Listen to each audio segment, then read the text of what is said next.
நவக்கைலாயங்களில் 6வது திருத்தலம், நடுக்கைலாயங்களில் 3வது திருத்தலம், நவ கிரகங்களில் சனீஸ்வரருக்கு உரியது. எந்த கோவிலை பத்தி பார்க்க போறோம்? கைலாசநாதர் திருக்கோவில், ஸ்ரீவைகுண்டம், தூத்துக்குடி மாவட்டம். பலருக்கும் தெரியாத பல தகவல்கள் இந்த காணொலியில இருக்கு. அதனால காணொலிய ஸ்கிப் பண்ணாம கடைசி வரைக்கும் பாருங்க. இந்த காணொலியில என்னெல்லாம் பார்க்க போறோங்கிற தகவலை சுருக்கமா சொல்லிடுறேன். அதுக்கப்புறம் ஒவ்வொரு தகவலையும் விரிவா பார்க்கலாம். ஸ்ரீவைகுண்டம் பெயர் காரணம் என்ன? சனீஸ்வர கைலாயம் அப்படின்னா என்ன? சூரியனுடைய தலத்துல சனீஸ்வரர் இருக்காரு எப்படி? நவ கைலாயங்களில் எந்த தலத்துக்கும் இல்லாத ஒரு தனி சிறப்பு இந்த தலத்துக்கு இருக்கு. அந்த தகவல் என்ன? இந்த தலத்துல சந்தன சபாபதி இருக்காரு. யார் இவரு? இந்த தலத்துல பூதநாதர் இருக்காரு. ஆனா இவர் இந்த தலத்தோடு இணைந்தவர் அல்ல, வேற ஒரு கோவில்ல இருந்து வந்தவர். அந்த தகவல் என்ன? மதுரையை ஆண்ட நாயக்க மன்னர்களுக்கும் இந்த தலத்துக்கும் தொடர்பு இருக்கு. அது எப்படி? இந்த கோவிலுக்கு இருக்கிற மற்ற சிறப்புகள் எல்லாம் என்ன? கடைசியா அடுத்த வாரம் என்ன கோவிலை பார்க்க போறோங்கிற தகவலை சொல்ல போறேன். ஸ்ரீவைகுண்டம் பெருமாளோடு தொடர்புடைய பெயராக தான் தெரியுது. இந்த ஊர்ல பெருமாள் கோவில் ஒன்றும் இருக்கு. அதனாலதான் இந்த ஊருக்கு ஸ்ரீவைகுண்டம் அப்படின்னு பேரு. ஸ்ரீவைகுண்டம் அப்படிங்கிற இந்த பெயர்ல வைகுதல் அப்படிங்கிற சொல் தமிழ் சொல் தான். இதற்கான பொருள் தங்குதல். அதாவது பெருமாளும் திருமகளும் நித்தமும் இங்க வாசம் செய்யறாங்க, எப்பவுமே இங்க தங்கி இருக்காங்க அப்படிங்கிற ஐதீகம் இருக்கு. அவ்வளவு சிறப்புமிக்க திருத்தலம். சனீஸ்வர கைலாயம், அதாவது நவக்கைலாயங்களில் சனீஸ்வரருக்கு உரியது. சூரிய கைலாயம், சந்திர கைலாயம் மாதிரி இந்த தலத்துக்கு சனீஸ்வர கைலாயம் அப்படிங்கிற இந்த பெயர் பொருத்தமானதா தான் இருக்கு. நீங்க என்ன நினைக்கிறீங்க? கமெண்ட்ஸ்ல சொல்லுங்க. இந்த தலம் எப்படி சனீஸ்வரருக்கு உரியதாக அமையுது? மற்ற கைலாயங்கள் மாதிரியே இந்த தலத்துல இருக்கிற மூலவர் சனீஸ்வரரின் அம்சத்தையும் தன்னுள் அடக்கி அருள் புரிகிறார். அதனாலதான் இது சனீஸ்வரருக்கு உரிய தலமாக அறியப்படுது. மூலவர் சிவபெருமான் தான், சனீஸ்வர அம்சத்தோடு அருள் புரிகிறார். இதை தவிர இந்த தலத்துல சனீஸ்வரருக்கு தனி சந்நிதி இருக்கு. இதை தவிர மற்ற திருக்கோவில்கள்ல இருக்கிற மாதிரி நவகிரக சந்நிதியும் இருக்கு. அங்க சனீஸ்வரரும் இருக்கார். சூரியனுக்கும் சனீஸ்வரருக்கும் இருக்கிற தொடர்பு என்ன? சூரியனுக்கும் அவருடைய 2வது மனைவிக்கும் பிறந்த மகன் தான் சனீஸ்வரர். நவகிரக சந்நிதியில சூரியன் கிழக்கு நோக்கி இருப்பாரு, சனீஸ்வரர் மேற்கு நோக்கி இருப்பாரு. அதாவது அப்பாவும் பையனும் ஒருத்தருக்கு இன்னொருத்தர் முதுக காண்பித்த கோலத்துல தான் இருப்பாங்க, நேருக்கு நேர் பார்த்துக்கிற கோலத்துல இருக்க மாட்டாங்க. ஆனா இந்த தலத்துல, அதாவது ஸ்ரீவைகுண்டம் அப்படிங்கிற இந்த ஊர்ல 2 பேரும் சிறப்போடு அருள் புரிகிறாங்க. கைலாசநாதர் திருக்கோவில் சனீஸ்வரருக்கு உரியது. நவ கைலாயங்கள் மாதிரியே நவ வைகுண்டங்கள் அப்படின்னு 9 திருக்கோவில்கள் இருக்கு. அதாவது பெருமாளுக்குரிய திருக்கோவில்கள். இந்த கோவில்களும் நவகிரகங்களுக்கு உரியது. அந்த வரிசையில நவ வைகுண்டங்களின் முதல் தலம் சூரியனுக்கு உரியது. அந்த கோவில் இந்த ஸ்ரீவைகுண்டத்துல தான் இருக்கு. ஆக நவ வைகுண்ட தலங்களில் சூரியனுக்குரிய தலமும் நவ கைலாயங்களில் சனீஸ்வரருக்குரிய தலமும் ஒரே ஊர்ல இருக்கு. அதனாலதான் சூரியனுடைய தலத்துல சனீஸ்வரர் இருக்காரு அப்படின்னு நாம சொல்றோம். வேற எந்த நவகைலாய தலங்களுக்கும் இல்லாத ஒரு தனி சிறப்பு இந்த தலத்துக்கு இருக்கு. அதாவது நவகைலாய தலங்கள் அப்படிங்கிறது 9 தலங்கள். அதுல இந்த தலத்துல மட்டும்தான் நவகைலாயம் நவ வைகுண்டம்னு 2 கோவில்களும் இருக்கக்கூடிய தலமாக அமைஞ்சிருக்கு. இப்படி ஒரு சிறப்பும் இருக்கு.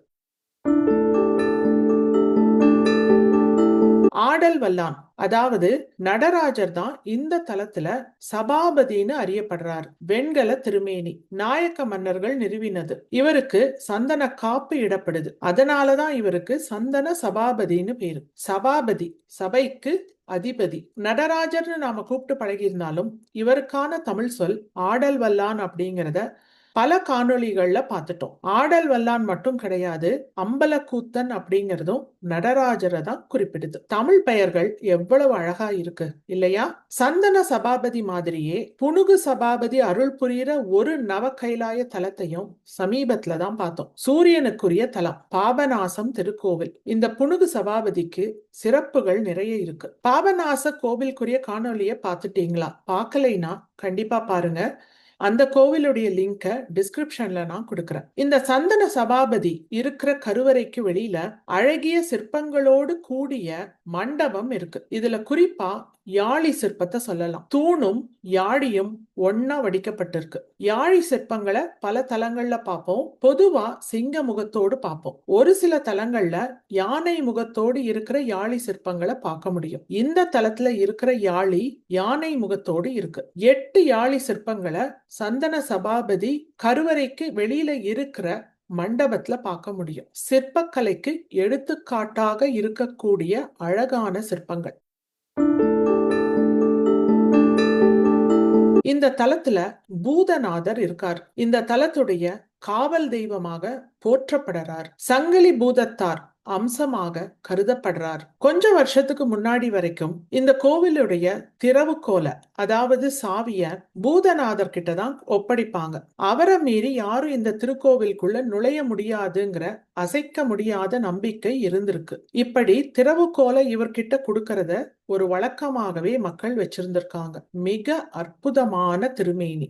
பூதநாதர் இந்த திருக்கோயிலுக்கு உரியவர் அல்ல. திருநெல்வேலிக்கு பக்கத்துல இருக்கிற செப்பறை நடராஜர் கோவிலுக்கு உரியவர். ஒருமுறை தாமிரபரணி ஆற்றுல வெள்ளம் ஏற்படுது.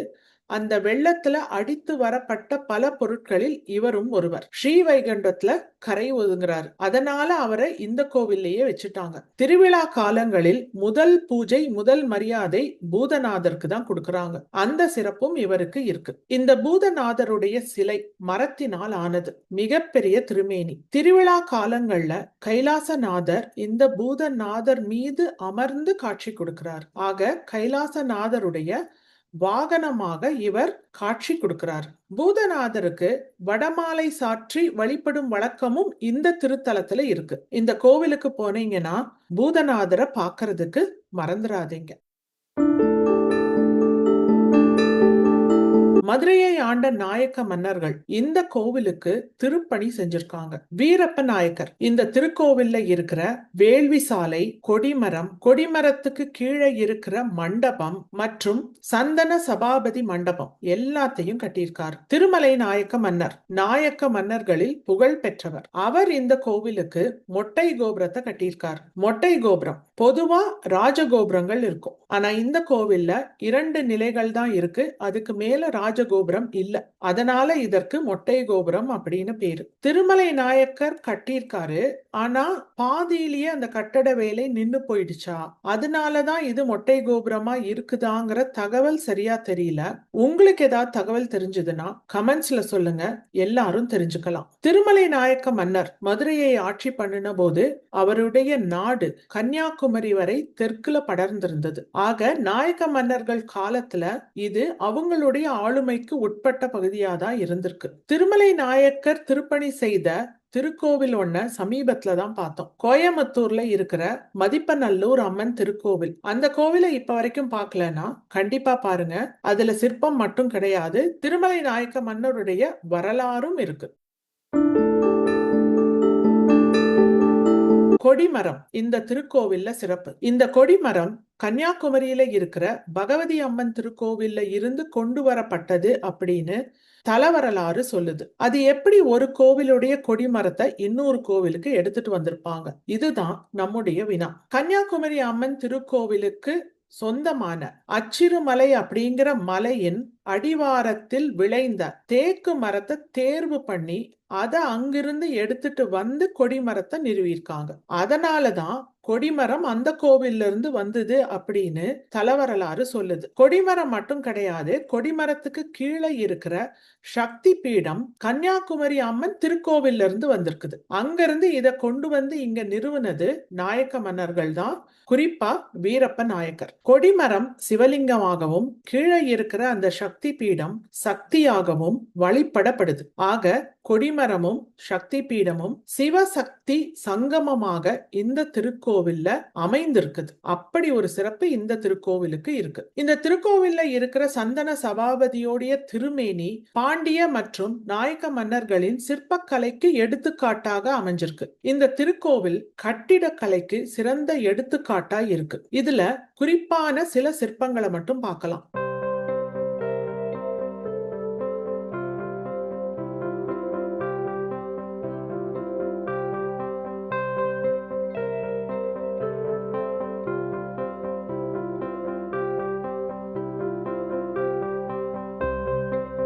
திருக்கோவிலுக்குள்ள நுழையும் போது 2 பக்கங்களிலும் யாளிகள் இருக்கு. இந்த யாளிகளுக்கும் யானை முகம்தான் இருக்கு. இந்த யாளிகளுடைய வாய்க்குள்ள உருளை கல் இருக்கு. நாம கைவிட்டு உருட்டினோம்னா இந்த உருளை கல்களை உருட்ட முடியும், ஆனா வாயிலிருந்து வெளியில எடுக்க முடியாது. தமிழர்களின் கட்டிடக்கலைக்கு எடுத்துக்காட்டு. இந்த கோவில்ல இசை தூண்கள் இருக்கு. நெல்லையப்பர் திருக்கோவில் மற்றும் சுசீந்திரம் திருக்கோவில்ல இருக்கிற இசை தூண்களுக்கு நிகரானது. இந்த கோவிலுக்கு போனீங்கன்னா இசை தூண்களை பார்க்கறதுக்கு மறந்துடாதீங்க. கல்லிலேயே வடிக்கப்பட்ட சங்கிலிகளையும் இந்த திருக்கோவில்ல பார்க்க முடியும். பார்க்கும்போதுதான் தெரியும் இதை வடிக்கிறது எவ்வளவு கஷ்டம் அப்படிங்கிறது. இந்த கோவில்ல இருக்கிற ரதி மன்மதன் சிலைகளும் சிறப்பு மிக்கவை. மன்மதன் கரும்பை ஏந்தி இருப்பார், அதாவது கரும்பு வில். ரதி தேவி அன்னப்பறவை மீது அமர்ந்து காட்சி கொடுக்கிறாங்க. ஒரே கல்லில் வடிக்கப்பட்ட சிலைகள் மிகவும் நேர்த்தியா இருக்கும்.